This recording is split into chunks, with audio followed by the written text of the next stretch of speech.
Hello, কেমন আছো তোমরা সবাই? সবাইকে জানাই বিশ্বকর্মা পুজোর অনেক অনেক শুভেচ্ছা। আর দেখো সকাল সকাল ওঠার পর মা আমাকে মনে করিয়ে দিল আজকের দিনে তো পুজো দিতে হয়, তো সেই কারণে আমি সাইকেলটাকে একটু মুছে পরিষ্কার করে নিচ্ছি। ছোটোবেলায় দেখতাম বড়রা কী সুন্দর নিজেদের গাড়ি, সাইকেল, অটো রিক্সা মুছে পুজো করছে, তাই আজ আমিও সেটাই করলাম। আর ছোটোবেলায় তো দেখতাম কত ঘুড়ি উঠছে, কত ছেলেরা দাদারা ঘুড়ি উড়াচ্ছে, এখন তো সেগুলো তেমন দেখাই যায় না। তো আমি এখানে সাইকেল মুছে পুজো দেবো বলে রেডি হচ্ছিলাম। তোমাদের কাদের কাদের বাড়িতে বড় করে বিশ্বকর্মা পুজো হচ্ছে অবশ্যই আমাকে জানিও। আর অনেকের বাড়ি আজকে রান্না পুজো হয়।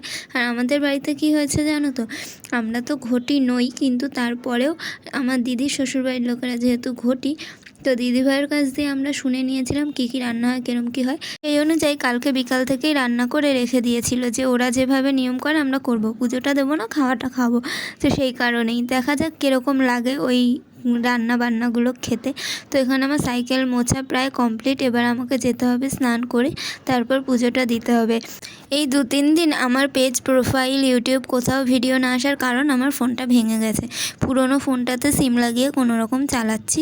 আর আগের ফোনটা ভেঙে যাওয়ার কারণ হচ্ছে, মানে আমার যে ফোনটা সেটা ভেঙে যাওয়ার কারণ এটাই যে আমি আঁকাতে গেছিলাম, বেরিয়েছি অন্ধকারের মধ্যে রাস্তায়, সাইকেল আমাকে গুঁতো দিয়েছে, মানে ধাক্কা দিয়েছে আর কি, উতো কী করে দেবে, স্বার্থ নয়।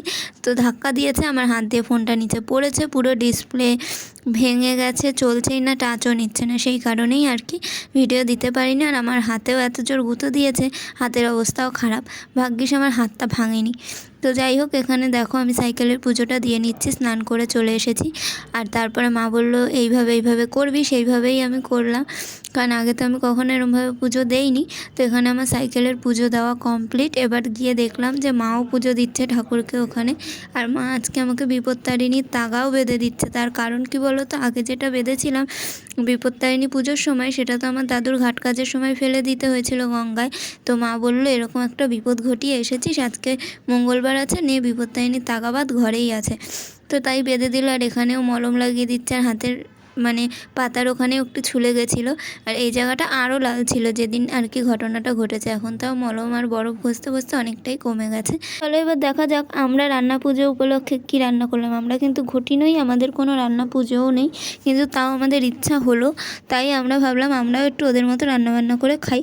তো এখানে অনেক কিছু রান্না হয়েছিল, প্রায় 11-12 রকমের ভাজা, আলু ভাজা, কুমড়ো ভাজা, পটল ভাজা, নারকেল ভাজা, তারপরে মিক্সড ডাল, তার মধ্যে আবার মাছ ফাছ দিয়ে কী সব বানানো।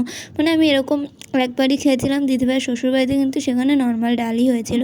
তো অনেক কিছু রান্না হয়েছে, সাথে রয়েছে পান্তা ভাত। জানি না কেমন লাগবে এইসব উচ্ছে ফুচ্ছে দিয়ে পান্তা খেতে। কিন্তু প্রত্যেকটা ঘটি বাড়িতেই পুজোটা হয় আজকের দিনে। তারা কিন্তু বিশ্বকর্মা পুজো করে তা না, তারা মনসা পুজো করে, আমি যেটা শুনেছি। আর এইসব খাবার আগের দিন বানিয়ে রেখে পরের দিন খায়। তো আমিও আজকে সকালে খেয়েছি, মোটামুটি ভালোই লাগলো, আমি যেহেতু এরকম কোনো দিন করিনি।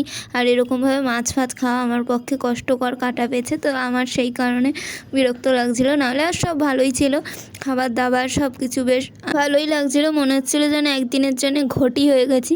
তো যাই হোক, ঘটি আর বাটি দেখে তো লাভ নেই, খাওয়ার দরকার খাই। আর যাই হোক, তোমাদের কাদের কাদের বাড়িতে এই পুজোটা হয়, মানে রান্না পুজো বা বিশ্বকর্মা পুজো, আমায় জানিও। আপনি, আমি প্রসাদ চাইবো না, আমি এমনিই জানতে চাইলাম। আর যাই হোক, সবাই সুস্থ থেকো, ভালো থেকো, আনন্দ থেকো। আজকের মতো টাটা।